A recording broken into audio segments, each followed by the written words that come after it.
Hey everyone, welcome back. You know how sometimes you just wish you could dive into an English conversation and it'd be like smooth sailing? Oh, absolutely. That feeling of fluency, right? Where the words just flow. Exactly. Well, we're doing a deep dive today on an episode all about how to unlock that fluency superpower, I like that. Unlocking fluency. It suggests it's already there inside, just waiting to come out. Right. And the episode, it really challenged this idea that being fluent means being perfect. Yeah, like you have to sound like a robot reciting a dictionary. Yes. And it's so intimidating. Yeah. This episode actually emphasized how fluency is more about feeling comfortable expressing yourself. Definitely, even if you make a few mistakes along the way.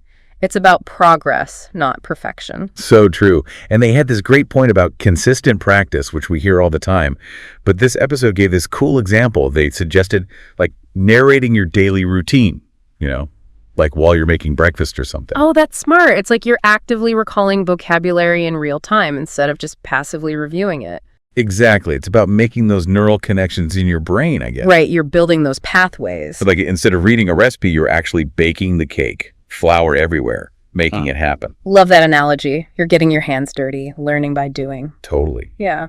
And speaking of getting hands-on, the episode talked about immersing yourself in the language, like surrounding yourself with it as much as possible. Ah, yes. The importance of input.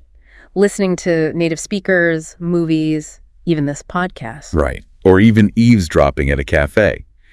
And then they suggested repeating phrases you hear to improve your pronunciation and all that. Which makes me think about the input hypothesis. You know how babies learn language? They are constantly hearing it, even if they don't get every word at first. It's about exposure. So basically, by surrounding ourselves with English, even if it feels overwhelming sometimes, our brains are picking up on patterns. Exactly. It's like training your ears to really tune into the rhythm and the sounds of the language. The music of the language. I like that. And the episode had another great point. They said, don't get bogged down with trying to learn every single word. Because it's impossible, right? Right. They suggested focusing on phrases instead, like learning I'm having breakfast versus just breakfast. Which actually makes a lot of sense. Our brains, they're wired to recognize patterns and make connections. It's about chunking, right? Learning those groups of words together. So it's not just about memorizing tons of vocabulary, but understanding how words work together naturally. That's it. And that actually leads us to another point they made about building confidence. Because I think a lot of language learners, myself included, we get held back by the fear of messing up. Oh, tell me about it. I remember when I was learning Spanish, I'd be so worried about getting the verbs right that I would just clam up. It happens to the best of us. Yeah. But the episode, it actually highlighted how mistakes, they're not the enemy. They can actually be really helpful. Helpful how? Well, every time you make a mistake, it's like your brain gets the signal, right? Like, okay, something's not quite right here. Time to adjust. So it's like having a personal language coach in your head giving you feedback. Exactly. And the more you're okay with making those mistakes, the less scary they become, That's a good point. They also talked about starting small, which I thought was interesting. Like even just ordering your coffee in English. Right, because it takes the pressure off. You don't have to be perfect right away. Exactly. It's like dipping your toes in the pool instead of doing a cannonball. I love that. And every time you have one of those little successes, it builds your confidence. Totally. It's like, hey, I did it. I can actually do this. That's the feeling. And speaking of finding opportunities to practice, they had some good advice about, actually seeking out speaking partners. Which can be tough, but they mentioned online groups and apps as a good option. Oh, yeah. Those can be really helpful. Like having a conversation buddy on demand. Yeah. Right. And it's way less intimidating than trying to strike up a conversation with a stranger. Totally. And everyone's kind of in the same boat, so it's more relaxed. Exactly. It's a supportive environment. Which reminds me, they also talked about the importance of not just practicing speaking, but actually listening to how native speakers use the language. Oh, yeah. Because it's one thing to memorize grammar rules and vocabulary, but then there's the whole other layer of how people actually talk, Absolutely, like idioms and slang and all that. Yeah, those can be tricky. Definitely. But the episode stressed the importance of understanding things in context. Like instead of just memorizing a list of idioms, you hear them being used naturally in a conversation.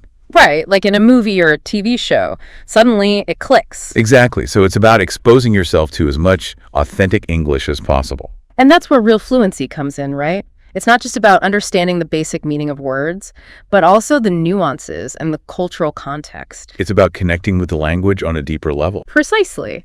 And that's what makes language learning so amazing, don't you think? Absolutely. It's a journey. It's like you unlock one level and then there's a whole other world to explore, you know? Exactly. And that actually brings us back to something the episode emphasized, this idea that fluency, it's not really a destination, it's more like a journey. Yeah, I can see that. It's about the process, not just the end goal. Like you're always learning and growing. And that's what makes it so exciting. Instead of this pressure to be perfect, it's like you're embracing the journey with all its ups and downs. Totally. It's like those aha moments when you finally understand something. They're so much more rewarding when you've put in the work. Right. Those little victories along the way make all the difference. Like using a new idiom correctly or understanding a joke in a TV show. Exactly. Those moments are the best. It's like, hey, I'm actually getting this. And the episode really stressed the importance of consistency. Even if it's just a few minutes every day, those little bits of practice add up over time. So it's like anything else, really. Practice makes progress. Well, that was a really insightful deep dive. I feel like we uncovered some really valuable tips about fluency. Definitely. Remember, it's not about being perfect. It's about finding your voice and expressing yourself with confidence. And on that note, we'll leave you with this thought. What's one small step you can take today to get a little bit closer to that fluency goal? Until next time, happy learning.